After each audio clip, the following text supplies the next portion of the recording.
I'm Rhonda Stapley, and I'm a survivor of serial killer Ted Bundy.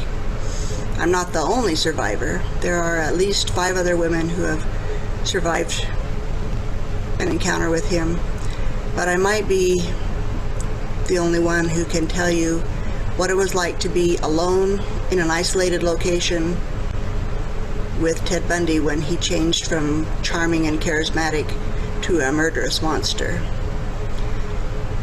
I've been asked to answer a few questions about my experience for you. First, let me tell you a little bit about who I was before this happened.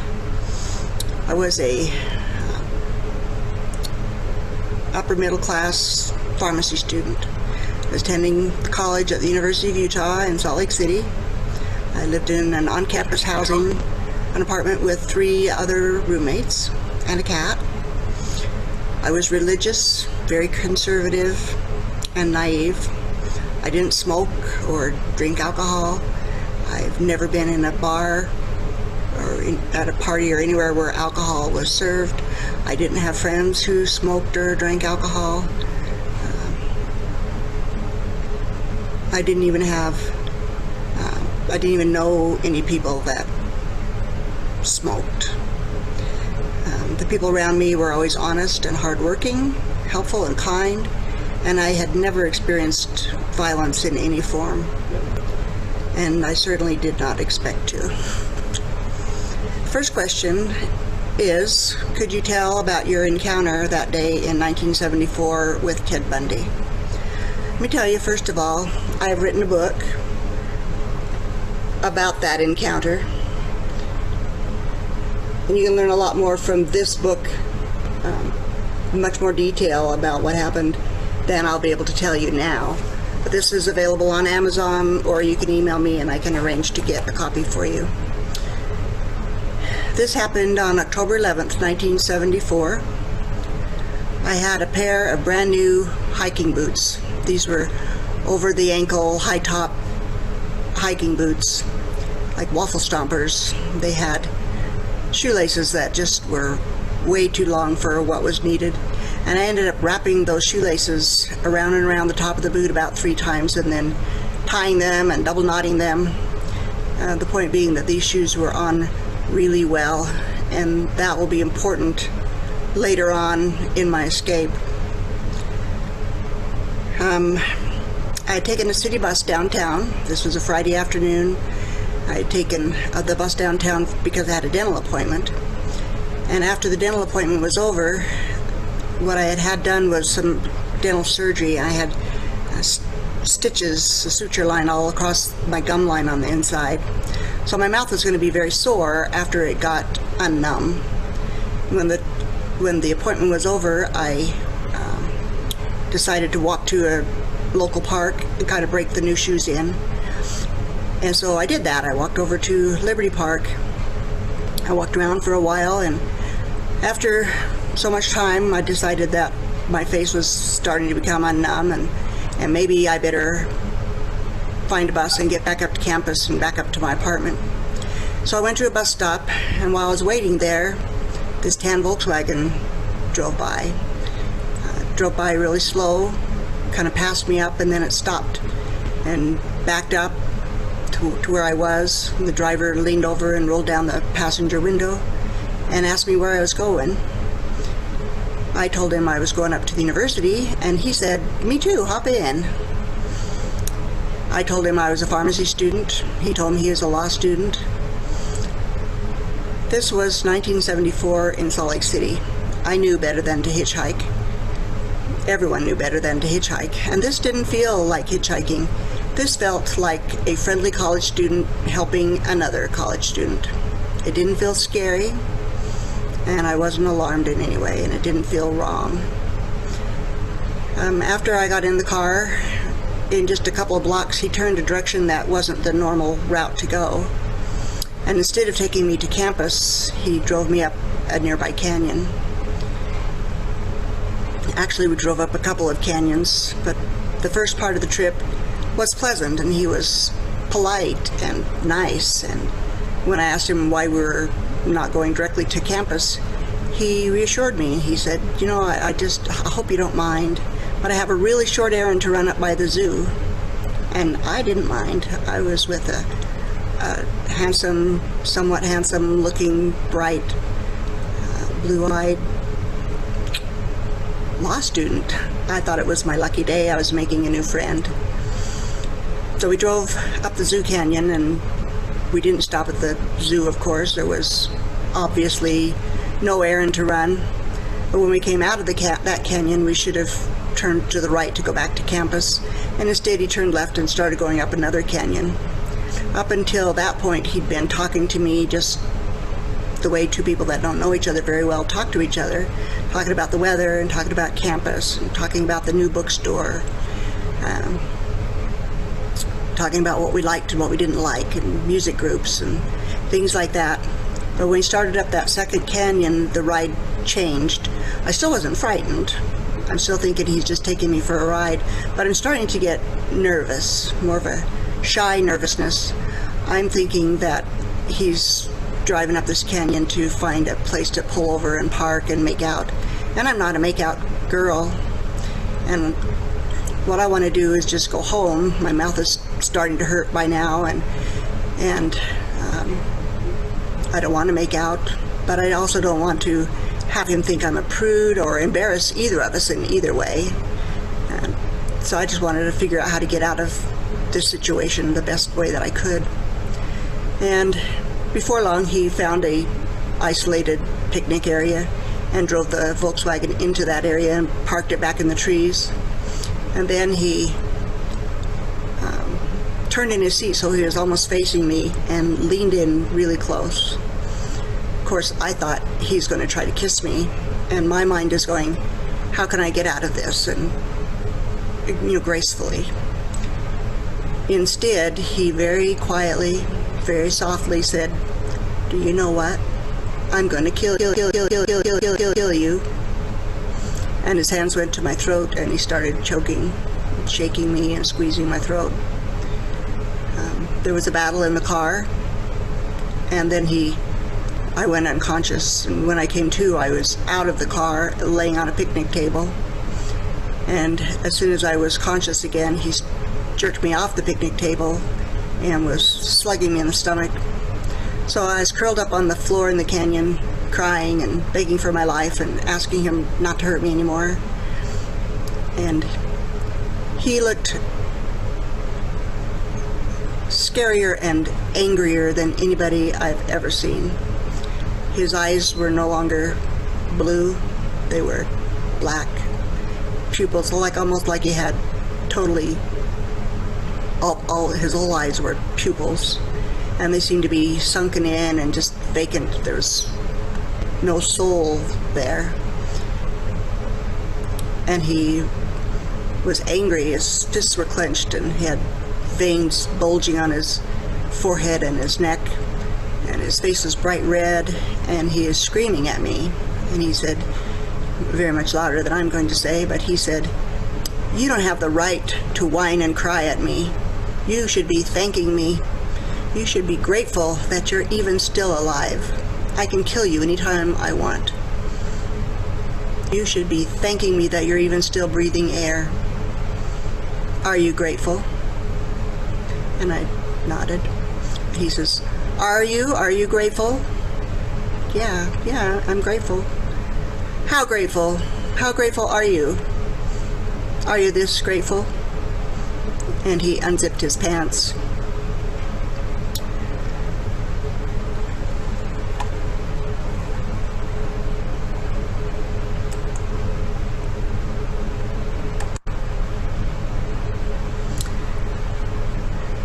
After that incident, he shoved me over on the ground and was sitting on my stomach and my chest, just smashing me, all of his weight, so that it was hard to breathe. And I was struggling, telling him, "Get off, I can't breathe." And he said, "If you stop struggling, I'll give you air." And so I would stop struggling, and he would lift himself up on his knees a little bit and give me room to breathe. And then he would sit hard on me again, and I'd struggle again and say, "I can't breathe. Get off, I can't breathe." And he would tell me again, if you just stop struggling, I'll let you breathe.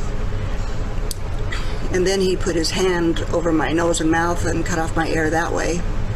And he would do that until I would almost pass out. And then when I would regain consciousness, he would do it again, just repeating it over and over, and just kind of watching me fade in and out of life, and watching me die. And after he toyed with me that way a while, he says, "How was that for you?" After I'd regained consciousness again, he said, "How was that for you? Did you like that? Do you like it better when I do like this?" And he sat on me really hard again so that I couldn't breathe. "Or do you like it better when I do this?" And he put his hand on my nose and mouth. "Or is it better for you when I do this?" And he put his hands on my throat and choked me unconscious again. And that time when I came to, I was back on the picnic table. And then he pulled me to the end of the table by my boots and raped me. And at the end of that, he choked me unconscious again. And this time when I came to, I was laying on the floor of the canyon. It's very, very dark now in the middle of the night, and he has moved away from me probably about 30 feet, and he's standing by the open door of the Volkswagen. The passenger door is open, and he's reaching in there doing something in the back of that little car. I didn't have an escape plan or anything magical or marvelous. I just instinctively knew I had to get out of there, so I jumped and ran. And because I had these wonderful boots on, he hadn't been able to get my pants off. And so when I ran, my pants were in the water around my ankles, and I tripped and fell. And fortunately, I landed in an ice-cold mountain stream, which wasn't very deep, but was really, really fast, and that swept me away from Ted Bundy, and is what most likely saved my life. The miraculous thing was, this was probably the only spot in that entire canyon where things could have come together in such a way, with the river and the parking lot and the speed of the water and things that would work exactly to for my benefit and to save my life. So then I was in the river, being swept away. This wasn't really deep, like I said, but it was fast, and there were boulders in the road, and I was being swept over, not little waterfalls, but little places where the water was swirling over top of the boulders in the middle of the creek, and being smashed into rocks and tree limbs and bushes. And finally I came to it's like a grid that stops debris from going downstream, and there was a bunch of tangled mess of tree limbs and branches and things there, and I was able to climb out. And then because I had these wonderful boots on, that meant I still had my pants on and most of my clothing, and I could just rearrange things, and I'd be ready to walk home. The first thing that I thought when I got out of that water, most people think that I should call 911 or something, but that wasn't even in my thought pattern. What I wanted to do, and what I told myself, my very, very first thought when I got out of the water and decided I'm not actually going to die, was no one can ever know that I did this stupid thing. I almost got myself killed. I knew better than to take a ride with a stranger. I thought people would judge me. I thought if my mother found out, she'd make me drop out of school and go home. I thought that my friends would look at me differently and treat me differently. I thought that people that didn't know me would point at me and say, "That's her, that's that girl that was raped." And I didn't know how I would handle that. I thought if I went to the police, they would ask me questions that I didn't even have the vocabulary at that point in my life to explain what had happened to me.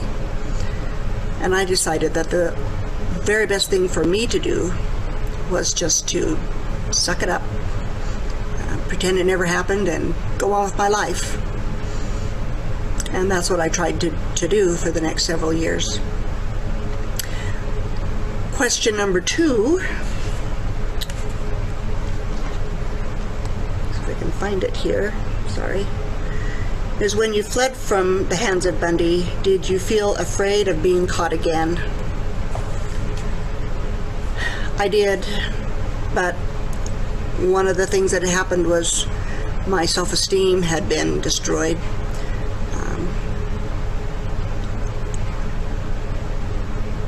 My religious upbringing had, that some of the teachings were that the most important thing that a young woman can have is her purity and her chastity.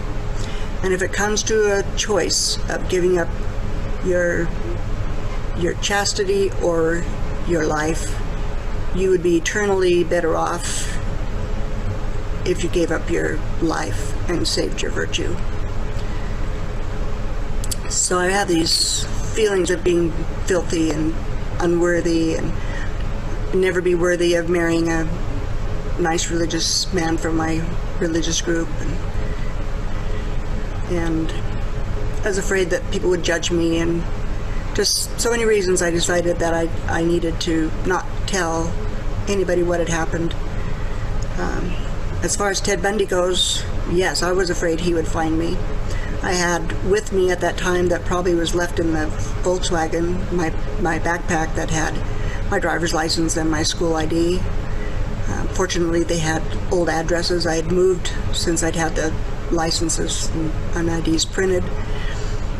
But he could have probably found me if he had really wanted to. But at that point, I think if I had run into him, I probably would have killed him, and I would have been the one going to jail. Or if he had found me and killed me, it didn't seem, I didn't think that it mattered, because my life didn't seem important anymore. I didn't seem important anymore. I was afraid that he would find me, but not as so afraid that I stayed home. After this incident was over, of course I walked all the way back to campus. It was probably close to 15 miles. My roommates were gone for the weekend, thankfully, and I was able to shower, and then I just wanted to sleep. So I slept all the rest of, it was early Saturday morning when I got home. I slept all of Saturday morning and most of Sunday, and then I had to clean things up, get rid of my river ravaged clothes that were still on the bathroom floor and stuff, and so I put them in a bag to throw away because I didn't want them anymore. The only thing that I kept were my boots that had saved my life.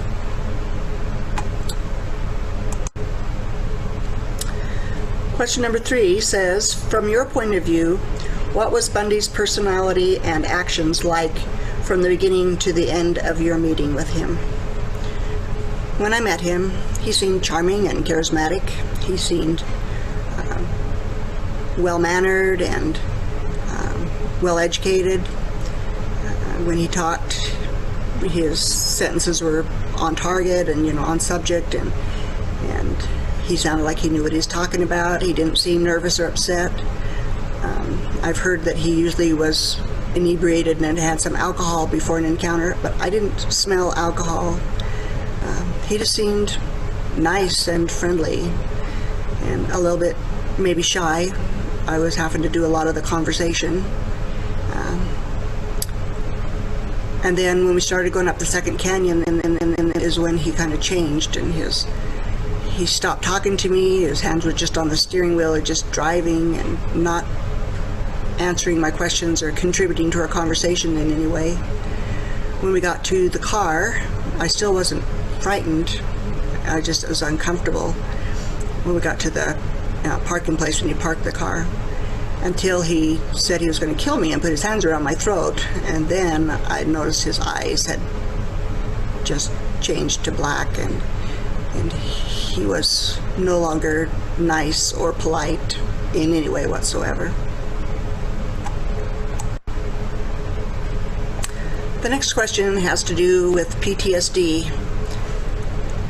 My PTSD experience is twofold. There were things that happened right after the assault, and then I managed to put it all away, not really deal with it, just put it away, and go on with my life for like 37 more years. And then I had PTSD again, really bad, which led me to writing the book and seeking real healing from that experience. So immediately right afterwards, I had a lot of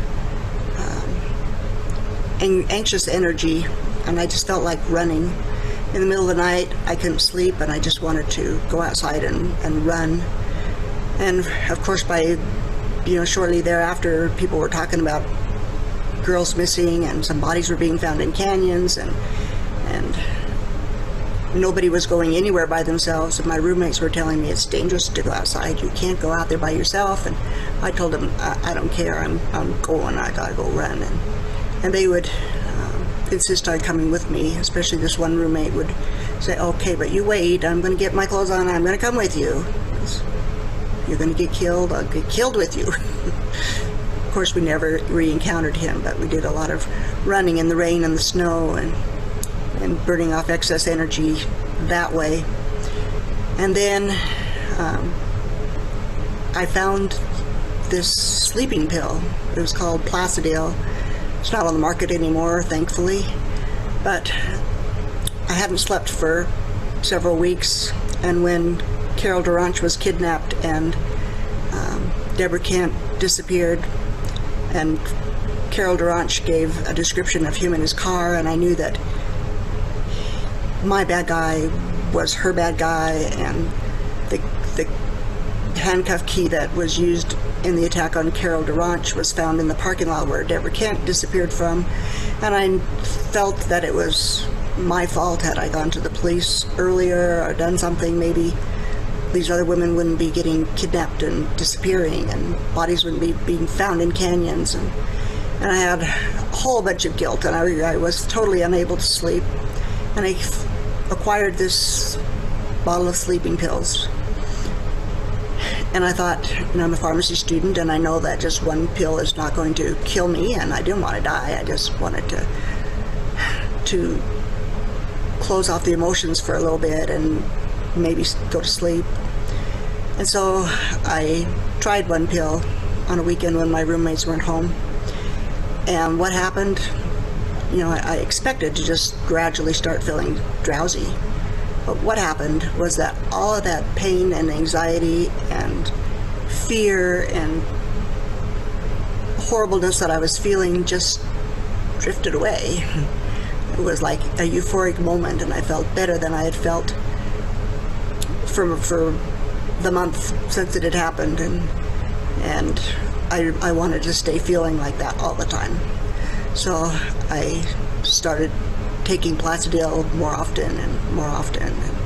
And at first I was hiding it from my roommates, but that they noticed what was happening. And the religious leader of our church came and talked to me and things, and wanted to know if I was suicidal or what I was feeling. And of course I couldn't tell them why I was acting stupid. I just reassured them that I wasn't suicidal and I'm fine, and I just try a couple sleeping pills because I'm tired. And they kind of believed me, because the other story was more unbelievable, I think.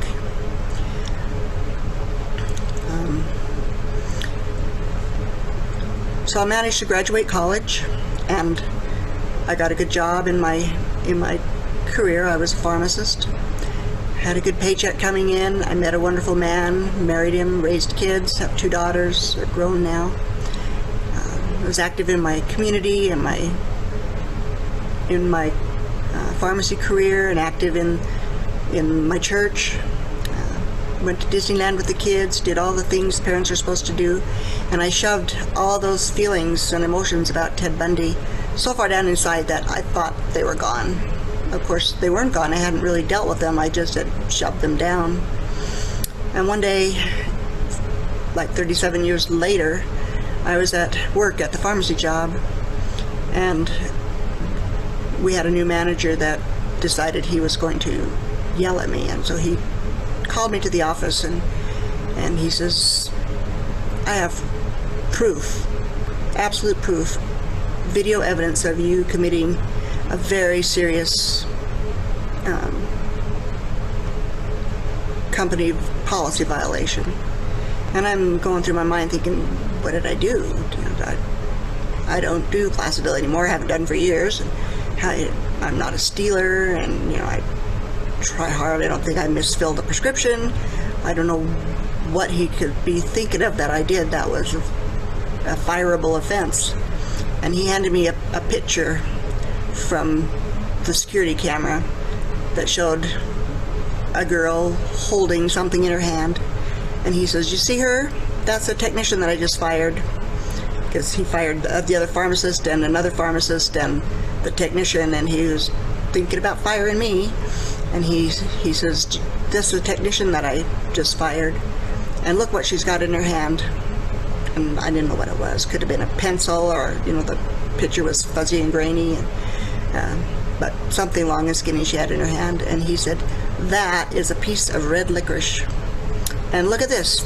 This is you in this next picture, and you are standing right by her. You're the pharmacist on duty who is letting her eat candy in the pharmacy, and that's against company policy."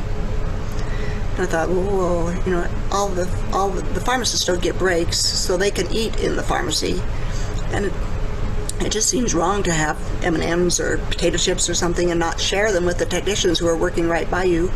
And every pharmacy I've ever worked in, my whole entire 40-year career, everyone has just eaten responsibly in the pharmacy. And it's never been a big deal, and I'm not the only one who allowed people to do that. So I'm feeling picked on and sorted out, and that he's yelling at me when he shouldn't be yelling at me. Why is he singling me out for punishment when everybody else is eating candy in the pharmacy? And I wasn't even eating the candy. It was somebody else. I'm going to get fired for somebody else eating a piece of licorice in the pharmacy? And then I went and I talked to my pharmacy manager, and I told him that I didn't think that was fair that he yelled at me. He didn't fire me, he just put me kind of on probation. And my pharmacy manager said, "We're good friends. Let me just talk to the manager. I'll talk to the boss and tell him that it wasn't a out-and-out purposeful violation of policy, that you were just doing what everybody else does." So he did, and when he came back, he says, "You know, I talked to him, and he says he'd really like to talk to you later today."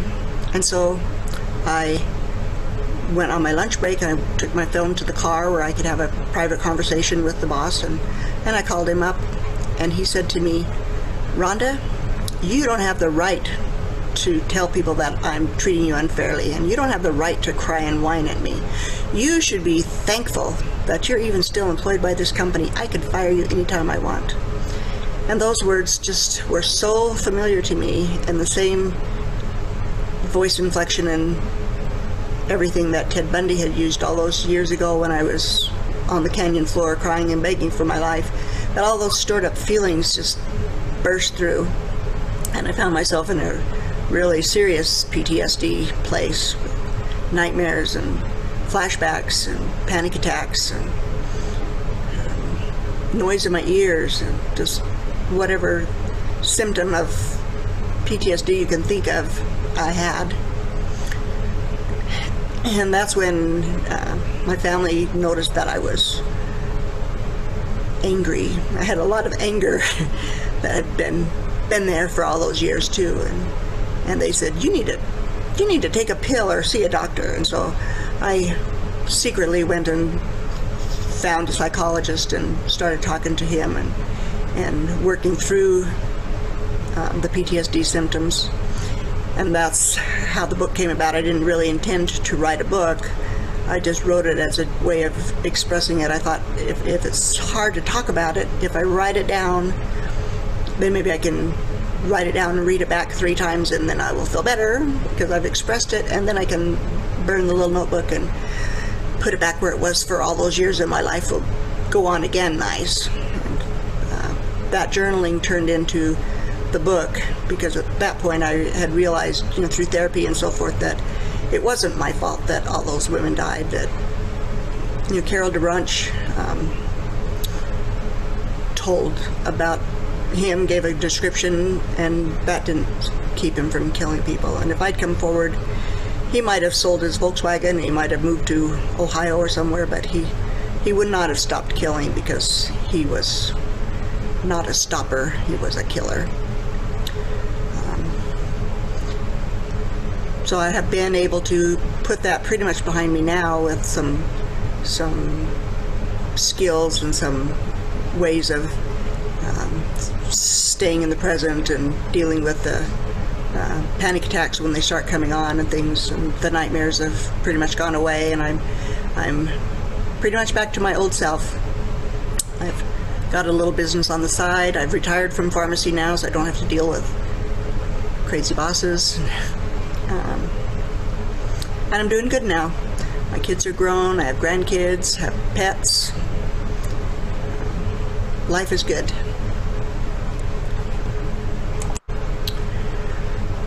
The next question is, how difficult was it to change from being a victim to being a survivor?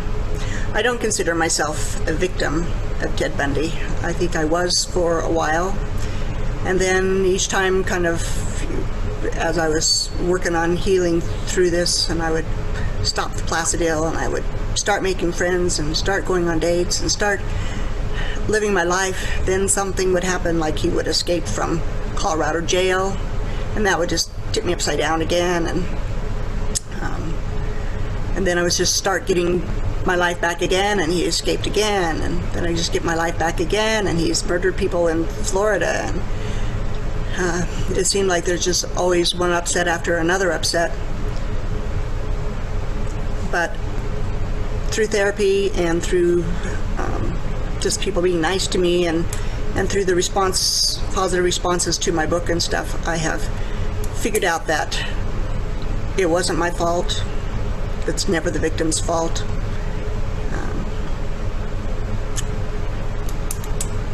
I didn't have anything to be ashamed of, and the shame and the guilt can just go away. What's the question again? Let's see. Victim to a survivor. By sharing my story was the hardest thing. I didn't even share it with my family or anybody until after I'd shared it with a psychologist 37 years later. Not a single soul on the whole planet knew this had happened to me. And after the boss yelled at me and it all came flooding back, that's when I think I was a victim. And going through therapy and realizing it wasn't my fault, and that I didn't need to feel shame or embarrassment or worthlessness or filthy or any of those things, and that by sharing my story I can help other women. I've learned that as many as 85 to 90% of people who are victims of violence don't tell. They keep it all bottled up inside, and keeping things bottled up is what causes PTSD, the bad symptoms, flashbacks and panic attacks and things.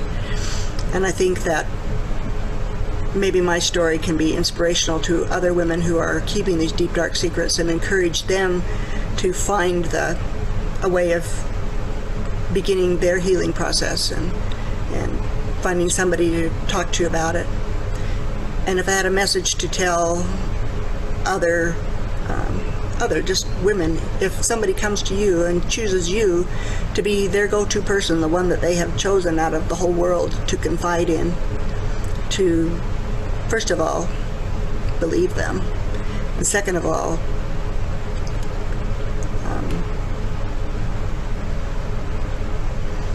don't be judgmental. It doesn't matter what kind of clothes they were wearing or what time of the night it was, or if they had been to a party and were drinking. It doesn't matter, because it's never the victim's fault. And I think that my story and other survivors' stories will help women who are carrying deep, dark secrets and feeling guilt and shame to be able to start healing their deep down wounds.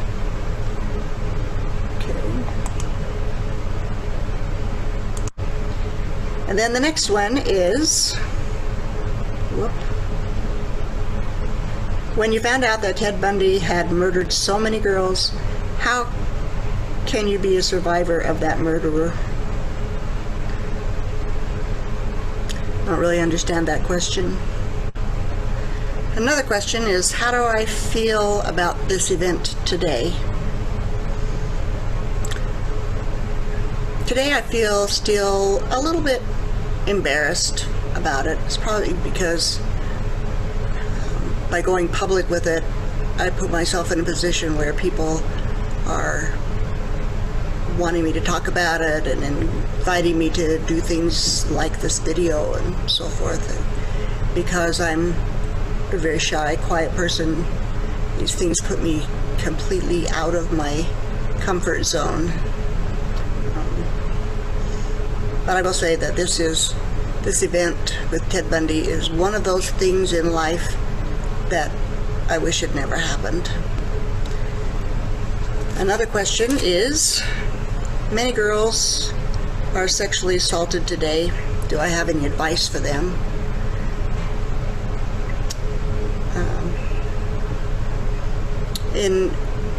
If your life is in danger, there's no correct way of escaping. Some people say scream and yell and make a big fuss and fight back and do whatever you can to survive, call attention to yourself. Some people say just be quiet and cooperative and hope for the best outcome, the least amount of physical injury. There's really no right or wrong answer to this. I just say kind of listen to your inner secret soul and what they're telling you, and do whatever you think you need to do to survive. And then I think find somebody to tell it to. Not especially because you need to catch the perpetrator or put them in jail, although that would be probably a really good thing, but in order so you will prevent yourself from getting PTSD later down the road. Police and firemen and first responders is a requirement of their job now that they have professional counseling after they go to a really traumatic incident.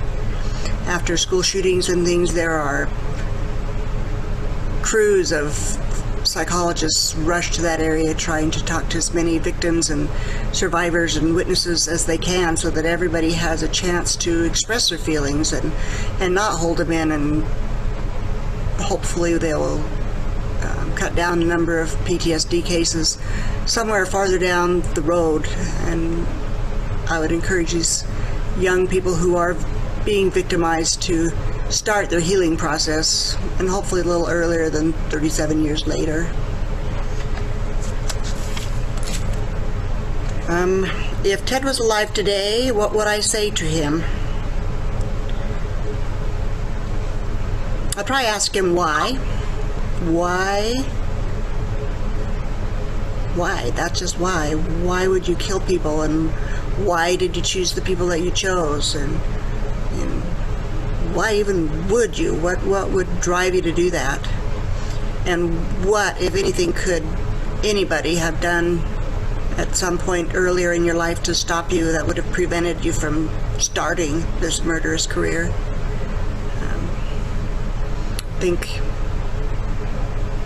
Other than that, I don't think I would want to talk to him.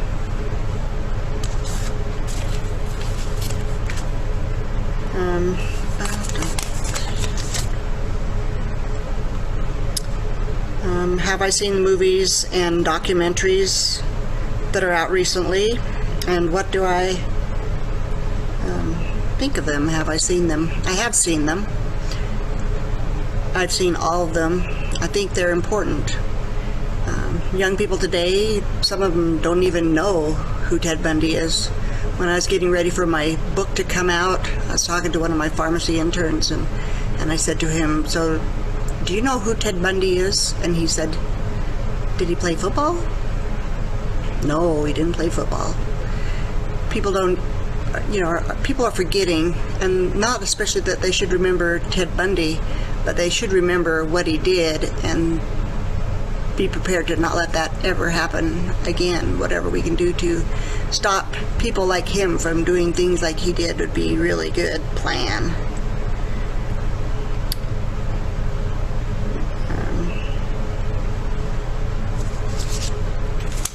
My thoughts about the live TV trial. I watched the entire TV trial.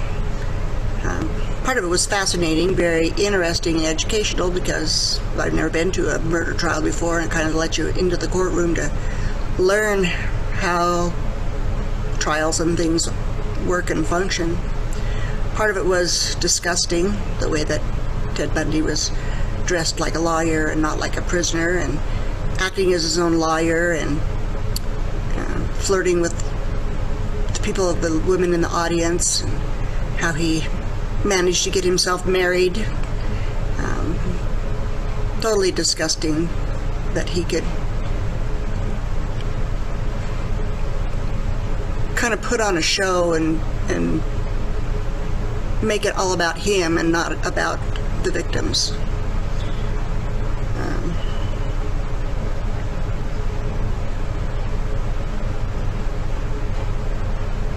And part of the reason that I watched all of it was to make sure he stayed there and wasn't out and escaping again, because he did escape twice.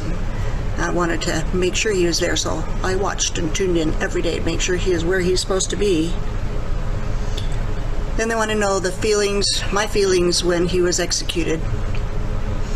I thought that Ted Bundy should die, and I was glad that he was dead.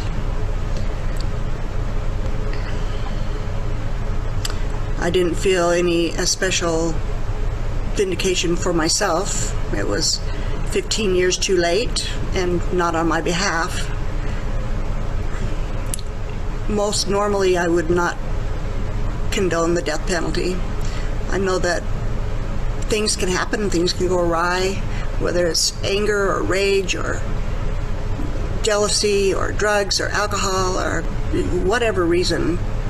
Somebody ends up dead and somebody else goes to jail for murder.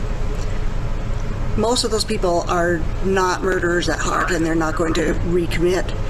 But Ted Bundy was not going to stop. The only way to stop him, he would kill, and then he would go to jail, and he would get out and kill again, and he would escape and kill again, and he needed to die. It's the only way to have stopped him. That's how I feel about that.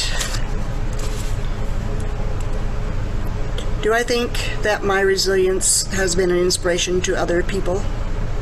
Yes, I do. I've had so many really nice responses and emails from people who have survived traumatic things and are thanking me for sharing my stories, telling me that by doing so, it's helped them to have the strength to start facing their demons and starting their own healing processes. And that makes me feel really good that I've been able to help people.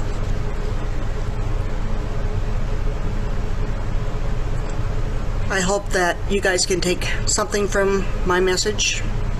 Don't forget, the book is available at Amazon. I Survived Ted Bundy, The Attack, Escape, and PTSD That Changed My Life. It'll have a lot more information and details than I've left here. Bye.